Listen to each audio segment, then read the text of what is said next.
Hello everyone, good morning. I have a few more colleagues trickling in as we speak.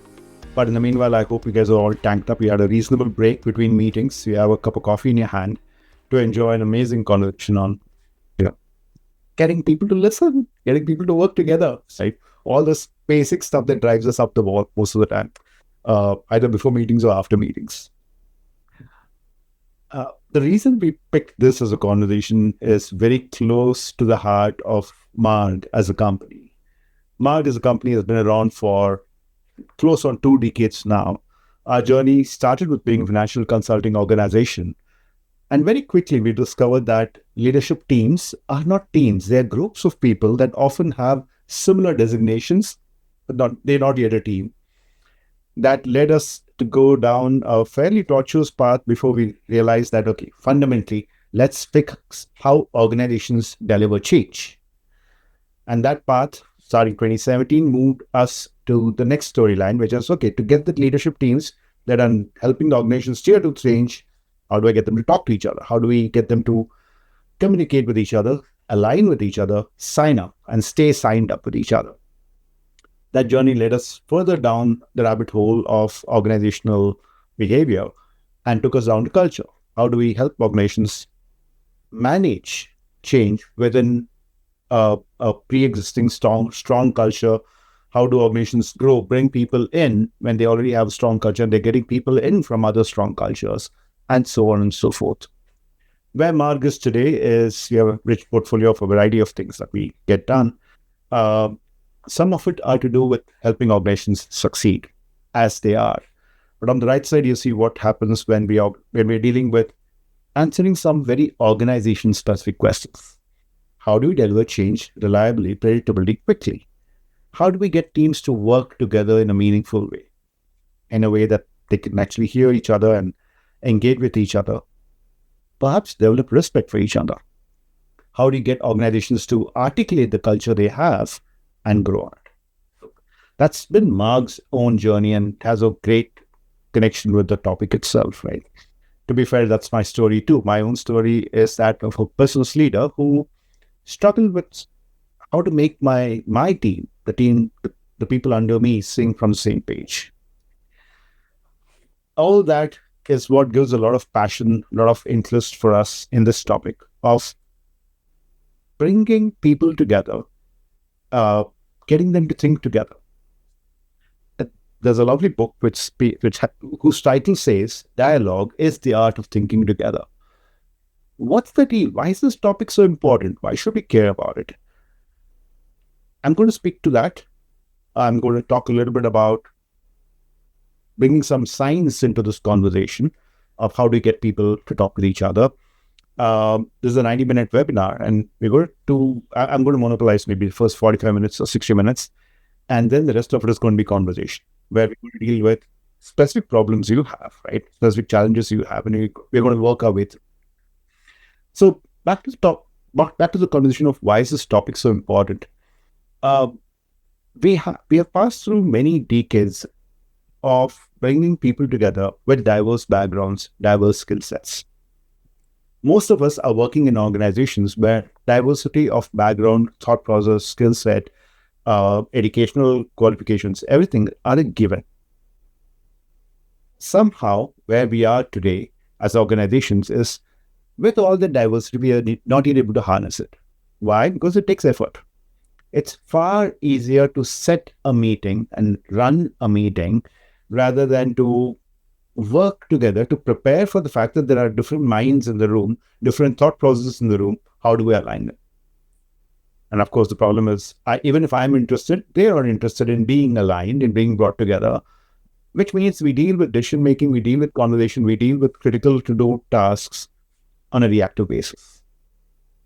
So if there is a way for us to figure out how I can talk to you in a way that I can grab your attention and keep it and sustain it, it's worth knocking at that door. It's not just for me, it's also for me to help you become a great team. You being the team that I lead, for example, right? It also helps me when I'm speaking with my peers, when I'm bringing other people along. So given the fact that we're all dealing with that diversity, there is no conversation where you can walk into Even if it's a group of experts sitting in the room, they're a group of experts who think differently, behave differently, but have a similar agenda. That's all you have. The only thing you walk in with a group of people is a similar agenda. But then how do you make progress to introducing your thought process into them? That's why this topic is important, right? How do you deal with that diversity, which has been celebrated thus far and should be celebrated, but we don't do anything with it. We just deal with it. That's why for us, this topic is important. I know many of you are coming into this conversation with change topmost in your mind. Many of you are coming in with the thought process of how do I build a leadership teams topmost in your mind. And as a matter of fact, I'm curious, where are you coming in from, right? I have on screen a QR code, and my request, it would be great if you guys can use your device, your phone for the QR code, or maybe I think use the browser tab, the browser link that I put on the chat window, and answer the question of why are you here? What do you want to hear in the next half or so?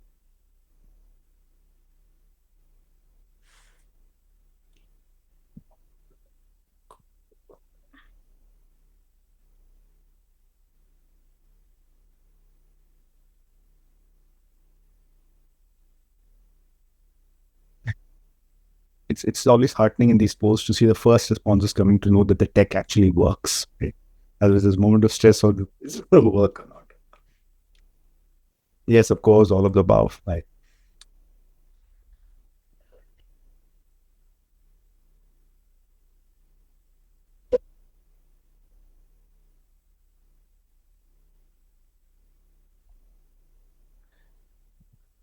While the other answers come up, just think about that all of the above, right?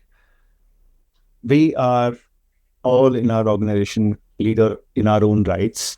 We took a lot of trouble to hire smart people coming from good backgrounds who have delivered great results before. We get them in individually. We induct them individually, and we leave them to integrate on their own. We don't know what else we can do, right? We just get them to play together nicely. And additionally, I get to work with leaders, and somehow the leaders don't respond to my asks with leadership. Instead, I get endless debates, I get discussions, I get unsustainable agreements. I get a yes, but it's not a perfect yes. The last part is sometimes I need to help other leaders grow leaders. We have just got off a conversation where a leader was saying, I'm in an urgent project. I hire some really, really smart people. They're coming and they want to be themselves, meaning they want to be the same person they were in their last organization, and that's not going to work for us over here. How do I shake them up and tell them it's got to be different? So I hear all of it, and I see where that comes from. And again, coming back to why is all of this different? Why is it difficult? Why is that alignment difficult? Number one, we are dealing with an environment where most of the time there's multiple things on the table. People are asked to sign up. People are asked to agree with multiple things at a very short time.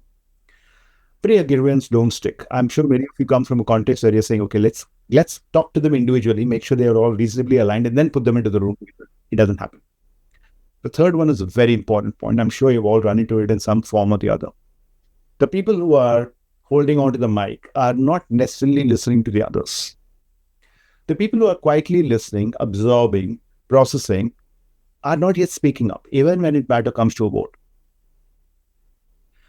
Sometimes the talkers are talking off online, in which case, again, our purpose is not served. I said it is sometimes a performance. That's probably a hard way to put it. But unfortunately, sometimes people are behaving in a certain way to suit the needs of that particular meeting, the particular leader, the particular X or Y, Z. They're doing it to impress. They're doing it to be safe. They're doing it to be consistent or conformist rather than actually bringing in their best. And I said difficult to be real, difficult to be authentic or authenticate someone else's behavior. We are human beings. We form groups. We form combinations. We sometimes vote, disagree, agree with reference to that thought process. The last part is we are dealing with a situation where I think we have been saying this for the last 15, 20 years, but it still remains true. The complexity of the decisions we ask our teams to make or we ask leaders to make is just too high. What they are saying yes to and what is actually presented to them are not the same. And contextualizing it, because it's important for us to be it's important for us to be comfortable with the fact that very often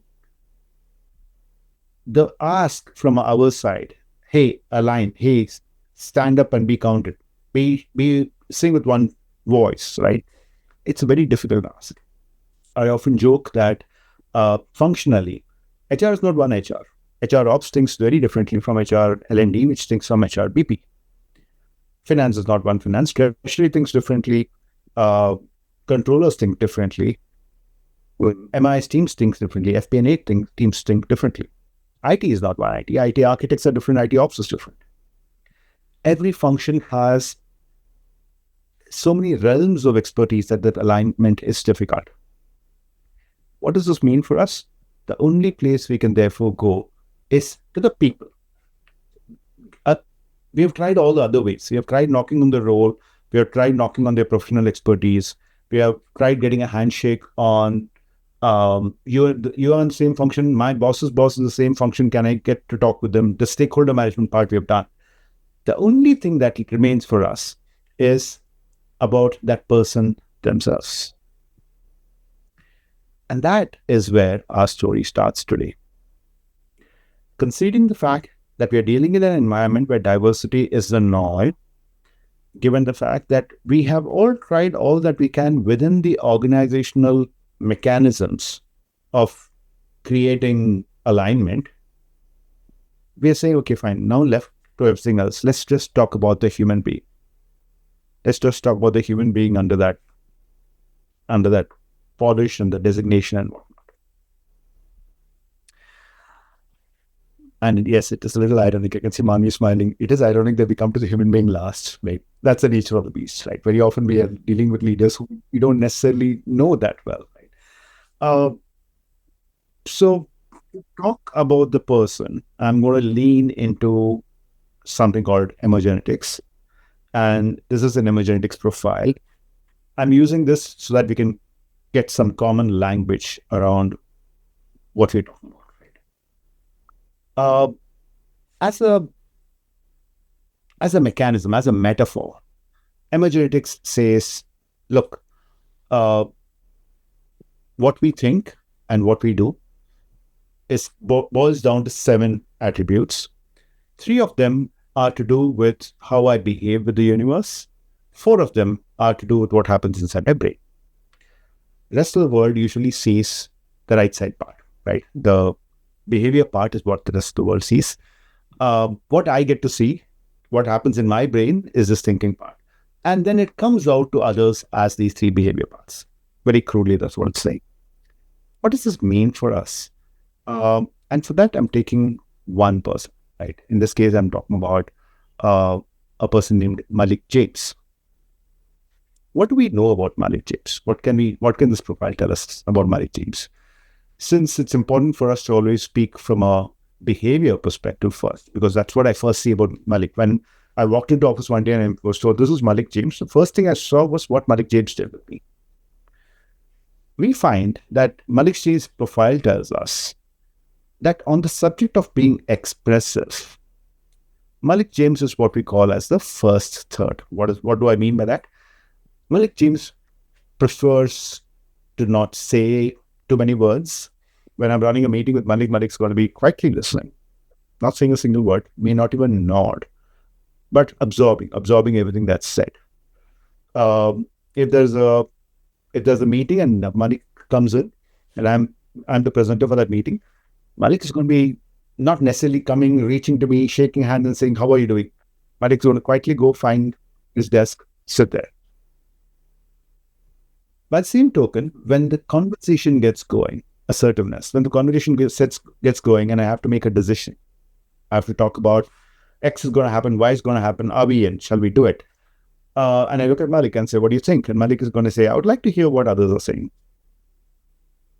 Malik comes from a perspective of wanting to have a decision that is preferably consensual, preferably unanimous. Malik would like to hear from as many people as possible, make sure everyone's voice has been called out, has been heard. When it comes to making a decision around a decision that's already been made, meaning making a change, Malik's preference is to stick with what was already decided. Malik comes from a perspective of saying, hey, we decided, and when we decided it for 10 different reasons. We should stick with it. Just because a new opportunity turned up, we didn't run after it. Notice these are Malik James's preferences. Malik can easily work differently and do different things, but it'll just tire him out.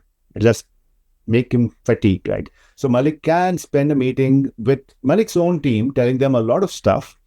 And in that paragraph, it moves rightward, become third, assertive. But then Malik will go back home and say, I just need some quiet. Or on the way home, he's going to switch off the radio in the car because he can't even hear the DJ talking. Those are Malik's preferences and how he comes across. What does Malik think about? In this case, what we are seeing in this pie chart, if you notice, the blue, the green, and the red are bigger slices of the pie. And if you notice, the bigger slice is structure. So what is Malik curious about? I'm presenting lots of facts and figures. Malik is going to be very, very interested in how will we do this? The burning question for Malik, the structural preference out there, the green color out there is, how will we do it? In what sequence will we do it? Will this happen first or will that happen first? Is it going to happen starting next Wednesday or next Thursday? The timing is important. The duration is important. The resourcing is important. The mechanics of how it gets done is very important. Equally important for Malik is who's going to do it. Do we have the right people? Are they going to enjoy doing it? Are they happy with the last time things happened? Have they happened in different forms and shapes?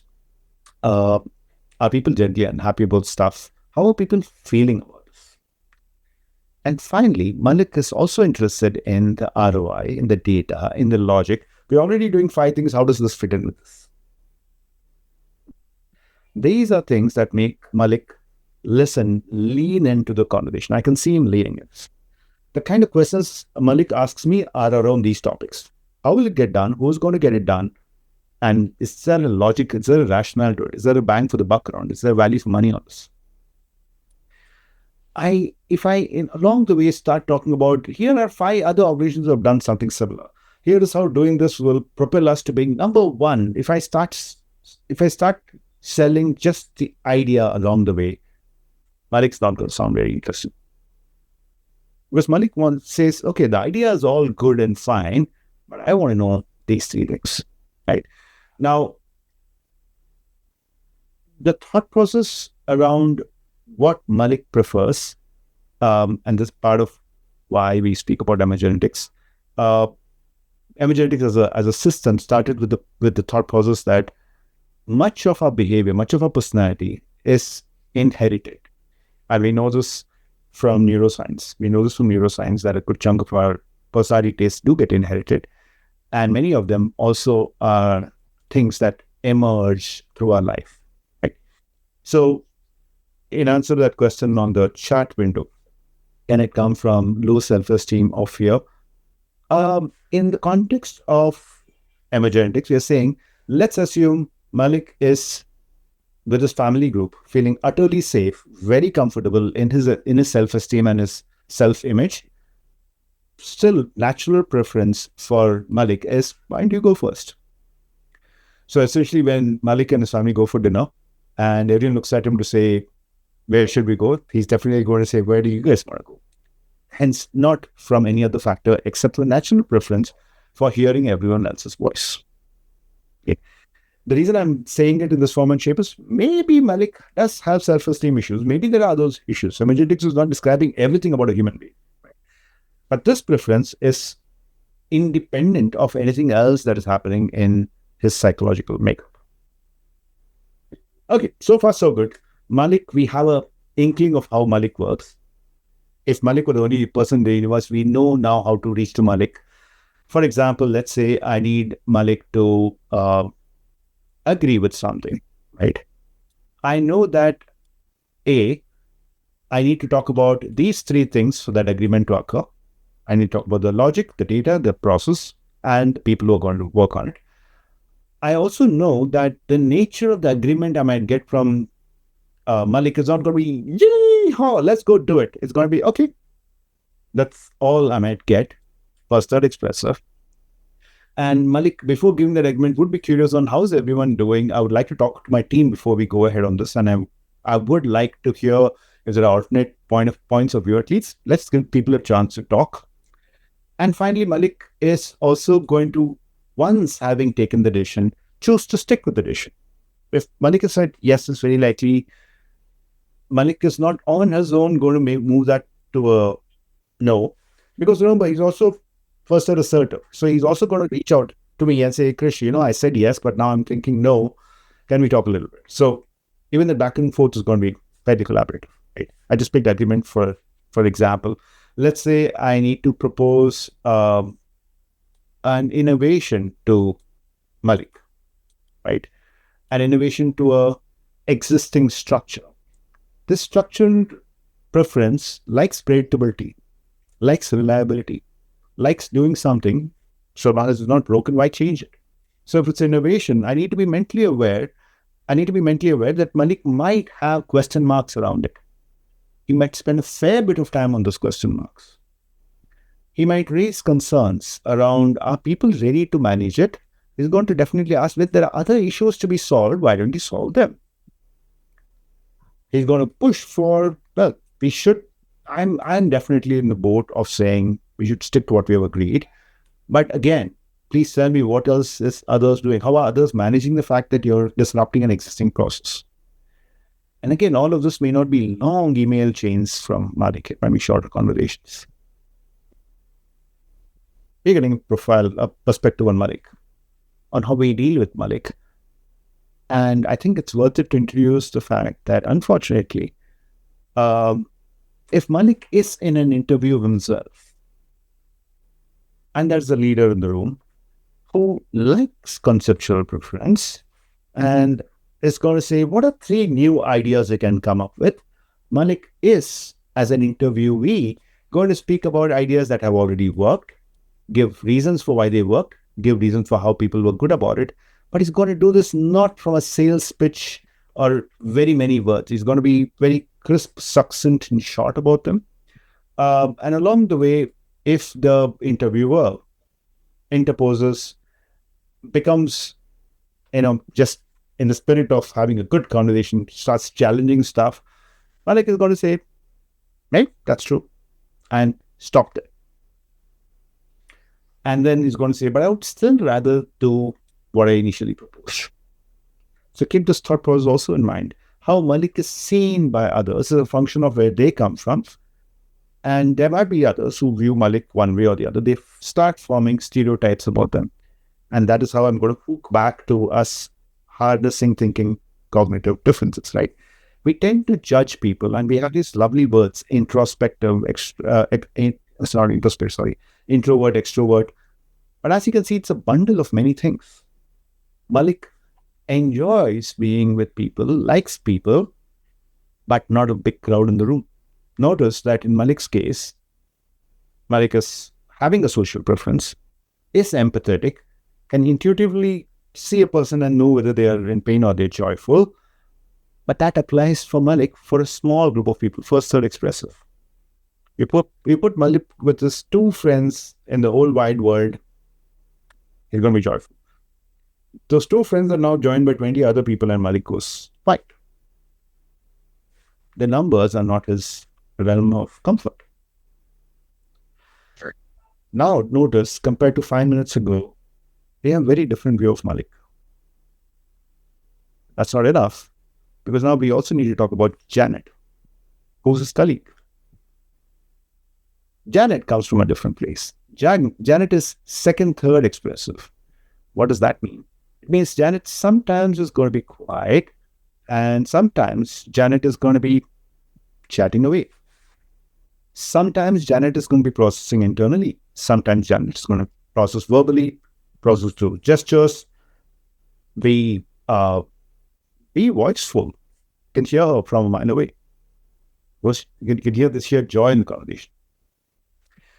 And while that's happening, she is still in the first third. So Maxwell, just like 𝘂𝗏𝗃𝗏, in Janet's case, she too is someone who would rather hear from everyone else. But on the subject of new ideas and different thought processes, Janet definitely leans towards, if there's an idea, let's go for it. She is third flex as compared to Malik's first third flex. Janet likes the idea of changing, leans into change. Our decision is not final. Why would I not take up a new opportunity just because we already decided something? Let's open it up. Let's discuss it all over again. That's Janet's view of the world. On what subjects? What does Janet need to hear to buy into something? Notice Janet's highest buy percentage is 31, is social, which means Janet's first thought is people, man. Who's signed up to it? Who's in the room? Who's listening to this? Who can I share this with? The who is definitely something that Janet would want to hear. Janet would also want to hear a lot more about how are we going to get this done? And what sequence will we get this done? And what mechanism will we get this done? Sequence, mechanism, agenda, timeline, duration, all that is important. Predictability is important. Getting the right ideas at the right time is important. And ideas inherently are important. That's the third preference that Janet has. Janet likes the ideas of ideas. If you give Janet a couple of ideas, Janet's going to say, okay, so these two or two, why can't we do that? And Janet naturally goes to, why can't we do that thought process too? But if you go into a bunch of spreadsheets and ROI and data, Janet is probably going to tune off. Janet can pay attention. A preference is not an ability for either Malik or for Janet. Both of them can do whatever they need to do at the moment. Going to tire them is going to stretch them. That's from their natural preference. So notice, to get Janet to agree to things, again, it's not a formula, but we are just calling out that Janet's brain would like to hear these three things first. You can give many other things, but Janet's brain, when Janet reads the newspaper, Janet's going to look for articles like this or look for articles referencing this. And when Janet then gets to work or gets to meet her friends, sometimes Janet is going to speak about what she picked up today on the newspaper or else not speak about it. Definitely, Janet wants to know, what were you doing? What do you think about this article? It's not just about, I believe X, I believe Y. It's about, what do we believe? What are you thinking? What do you feel about it? And when someone says, you know what, chuck the newspapers. Here's a digital tablet in which you can read. Janet is going to say, sounds good. Let me try that. So far, so good. You know, a webinar like this where all of you guys are funny, and you have no idea how much gratitude I have for the one person who I can see. So now let's get to the interesting part. What is day-to-day interaction between these two people? The reason we do this is when we do this in practice and we help Janet and Malik understand how they tick, it makes them a little more conscious. But in the absence of them being conscious about it, there is a conversation, there's a meeting, there's a staff meeting that both of them are a part of. The mic goes to Malik and Malik says, it's going to be a good day. I have 3 priorities. I've already decided on what they are. I've aligned with stakeholders. I know that a couple of my stakeholders are not very well, but I'm speaking with their -1s and I've aligned with them on what needs to get done. I think we'll get this done to 42% of what we expected to get done. That's 42% realization on what we expect, but I think that's workable more. Janet asks him, all right, so, but why are we doing this? Why should we do this now? Malik responds, we should do this now because we committed to it. We said we'll get it done and it's the right thing to do. And there are people waiting for us. And Janet says, absolutely, that makes wonderful sense. I'm on board. Thank you for sharing that. And then Janet might sneak in. What to say, what to do, not aim for that 42% or something that you said. My team has a new idea on how this can be done. Would you like to partner with my team? And Malik says, no, not quite. I think we are set and I think we can get this done. Thank you so much for offering, and I will take it back to my team. But like, let me pause there. There's no friction here. That's just a conversation going back and forth. And I wanted to make it as plain Jane as possible, just to explain that we each can be in our preference, and yet fireworks need not start. This can be a perfectly civil conversation. But the dynamics of this conversation can change if Janet were Malik's boss. And Janet wants Malik to start thinking new ideas. Janet is wondering, why didn't I get much innovation from Malik? I go to Malik with a new idea, and Malik says, next time. I go to Malik with a new idea, and Malik says, the percentages don't work. How do I get through to Malik? Malik, in the meanwhile, says, why is it that I agree on something with Janet, but it doesn't stick? Because the next time I meet Janet, something has changed, and now we have to do the whole thing all over again. Let me pause there for a second. What we're calling out is they are in their preferences. They're working the way they would normally work. And yet there's a challenge. Let's process that for a moment, right? In your experience, all of us, and that could be in our personal life or in our work life, right? That if you did the last poll, then this is on the same page, the question would have changed. In general, when there is stress, I've said crisis, but think stress, when the stakes of the game just get higher, what do we normally default to? And I'm talking about sustained stress, right? Do we get into our default modes? Because remember, we are all learned. We all know how to be one person in that meeting and one person outside the meeting, right? So my question to you is, what do you think? Do we go to that learned models, or do we default to who we are?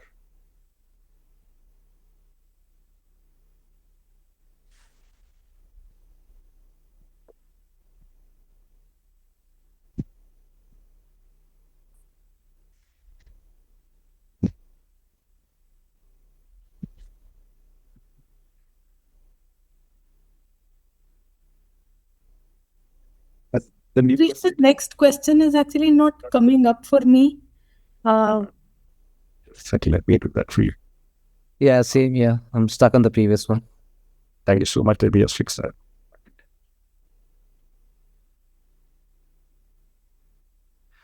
While we wait for the tech to catch up with us, why don't you guys just unmute and share with me, where do you think it goes? Do people put Manvi on mute? Praveen says they go to the default, and I agree with Praveen. Manvi, what do you think? Right. And others who are on the call, I expect the tech to start working, but go ahead and feel free and unmute. Isn't this interesting for all of us? We are all, my favorite example is domestic arguments, right? Where my brain says stop, my brain says it's not going to work, but my mouth keeps going on and it finishes saying what I started saying, though I know that the impact of it is going to be not so good. Right? In many ways, that's the risk over here.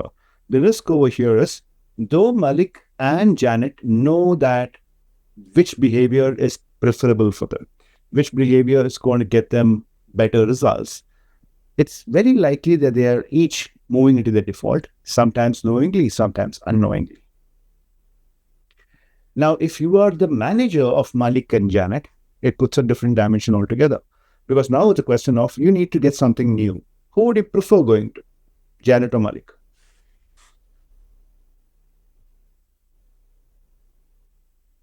Open-ended question.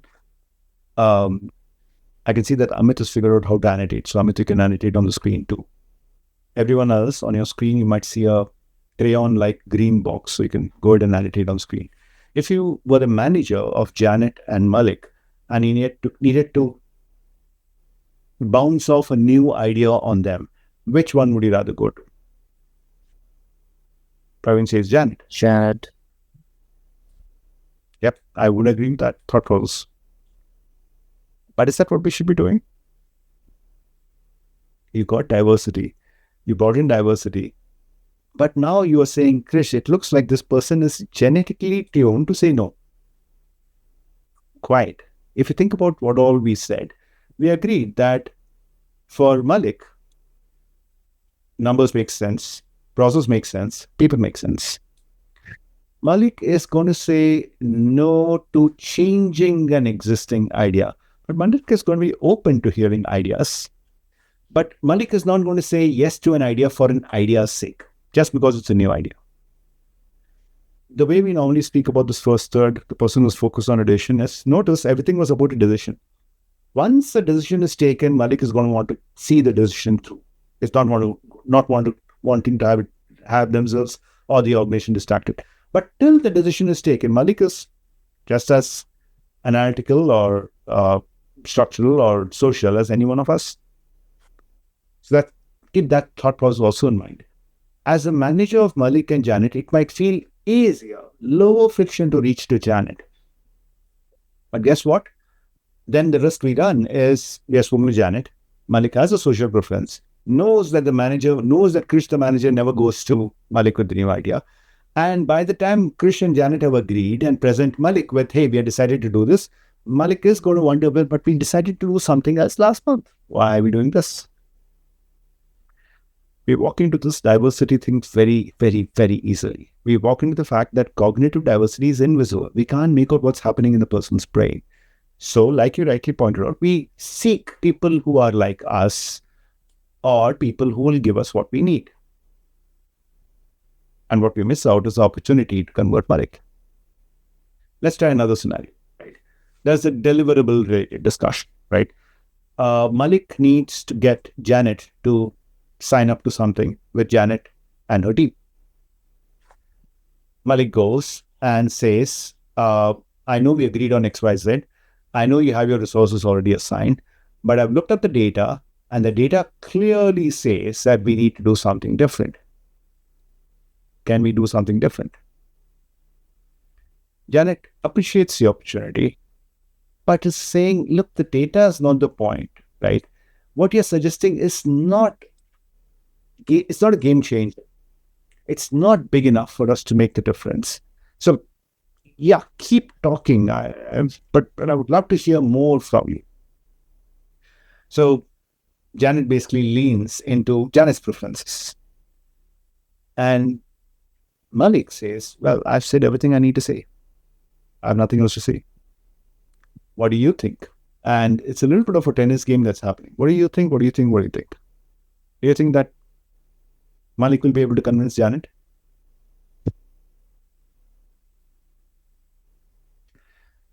At this point, we don't know Malik, we don't know Janet except for the profile. And we're probably shaking our head and nodding our head as they ask the question.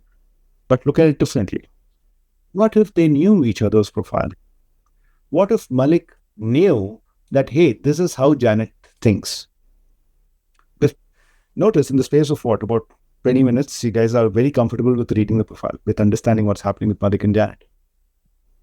It takes much lesser time for Malik and Janet themselves to realize this. So Malik says, okay, it looks like before the meeting, if I'm looking at Janet's profile and I'm seeing the fact that the numbers are not going to work, maybe I need to try something different, right?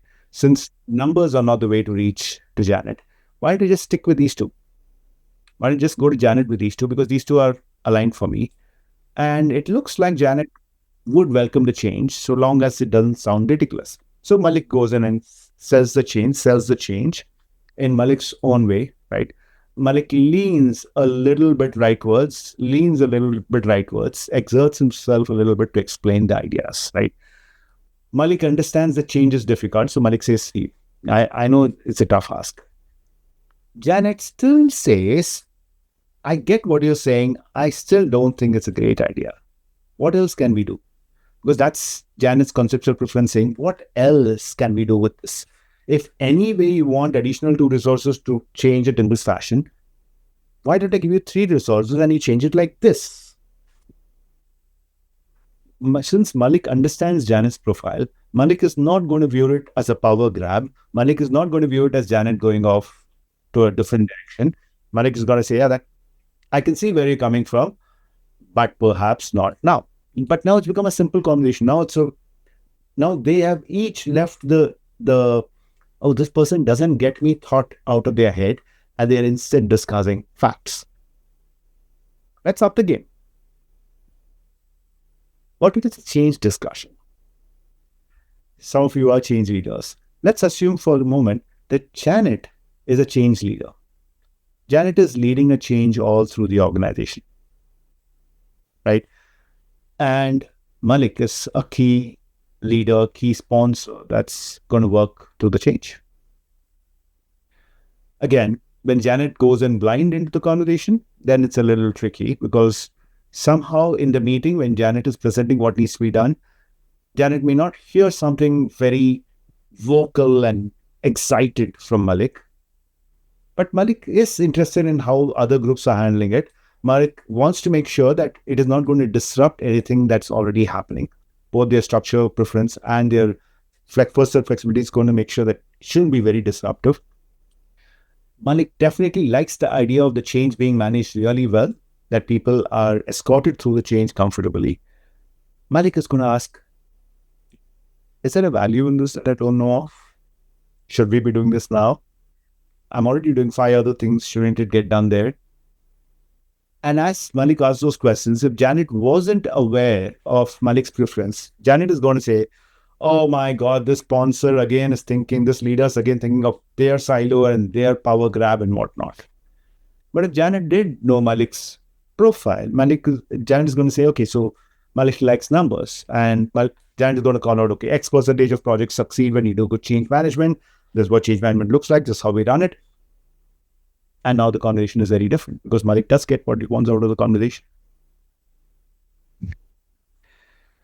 Let me pause for a second. We went down this rabbit hole talking about the fact that alignment is critical, but it's often a struggle because of the context around it. And because of the context around it, we just keep hoping that structure will work. Call a toll gate meeting, call a state gate meeting, have a call to action, have everyone sign up to something.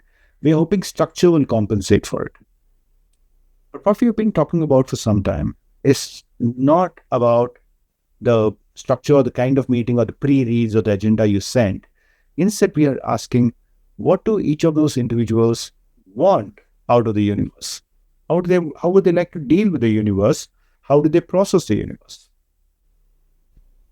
And that gives us a perspective on working with them, working through them. We have, whether I'm a leader and I'm trying to make my team understand each other, or I'm a leader who is trying to make other leaders work. And that was my experience. As a leader, I realized that the biggest challenge is not my team. My team eventually signs up with me because I have that authority behind me. I'm sitting on the chair. But my biggest problem is my peers. My peers are not ready to sign up to what I'm pushing for. So it just gives me a bird's eye view of where they're coming from, what is important for them, what are their preferences, right? And finally, if I'm an outside-in observer and I'm trying to help leaders work better, this gives me another perspective on it. What actually happens? We are dealing with many organizations that go through it. The first thing organizations do is, obviously, you hire people for competence. There's no doubt about that. You want to hire people for competence. But having hired them, you try and form teams that have as much diversity in it as possible. And as I said a short while back, when I introduced the subject, I said, let's go to the human part of them. Now we have not just gone to the human part of them, but like the second bullet is saying, we have names for the different preferences that people have. Having the names allows us to balance diversity. I said this before, what happens in our brains is not very visible. Cognitive diversity is fairly invisible until the person starts speaking or starts responding. So understanding the diversity, having a common vocabulary around diversity is very important. Building capability around diversity. We have people who ask us to come and do a workshop for them and help them build their profiles. They answer a survey and they get their own profiles. We have people who go ahead and certify themselves on this because they feel, hey, I want to talk this language in a way that I can consistently start changing the people around me or help them land. But after that, again, going back to all of you who said I need all of this, keep in mind that it's vital for you to craft some team norms. It's important for you to have that handshake. It's a very simple thing, but I do this often. in any meeting that I set up where I'm not the decision maker, my first slide says X and Y are the decision makers. The rest are there to be consulted with and informed. That's my way of making clear that in this meeting, everyone else can have an opinion, but I'm looking to only these two people to make a decision. That's a very, very simplistic example of what's a team norm, right? In my own teams, when I was leading my teams, I had a stand-up. And the rule of the stand-up was it doesn't go past 5 minutes. And hence, you cannot ever avoid it or bail out of it or delegate it. Team norms. And I don't know what your norms should be. I was working with the leadership team, and the leadership team said one of our team norms should be mails will always get answered, even if it's Saturday or Sunday. And it got into a lot of discussion, but finally they agreed that Saturday or Sunday we will answer mails. So team norms can be personal, can be specific. Agreeing to work with differences. This is a tough one. It's very easy for me to verbally say I respect you and I respect your difference. It's very difficult for me to talk a language. To say that, yes, I understand what language I need to adopt with you or what you're looking for. It's a tough gig. Some of the best high-performing teams we work with are very good at separating change and innovation conversations from business as usual conversation. If you look at the agenda, it will not be one list of I need to build 15,000 things and I need to hire this one external person. It will not be the same list because they understand these are two different animals. And finally, building trust. These are teams that spend time establishing trust amongst themselves. And why is that important? Why is that establishing of trust among themselves important? Those trusts can be easily broken. What do I mean by easily broken? Let's take something very, very trivial. Time management. How do these different attributes look at time management? Starting again with behavior. Look at the expressiveness. It's straightforward. Are you energized by people? Are you energized by solitude? Which way do you go? Third or first third? If you are energized by solitude, your time management, your day has those slots where you're going to be having lunch alone. You'll have your tea time alone. You'll separate those thoughts because you'll go mad otherwise. It's your thing. If you're coming out of a 4-hour meeting, you will ask for a gap to dinner. When someone else comes to you and says, "Can I have a meeting?" You're going to say, "Can I just have 10 minutes?" Assertiveness. The degree to which you complete tasks at all costs was at your own pace. At the third, it's now. The style and pace in which you do it is now. Whereas with first third, you're going to say, okay, this needs this much time and I need to give it that much time. Flexibility. You're the possible multitasker. You're on multiple things, and someone comes and says, "Can I disturb you?" And you say, "Of course, go ahead."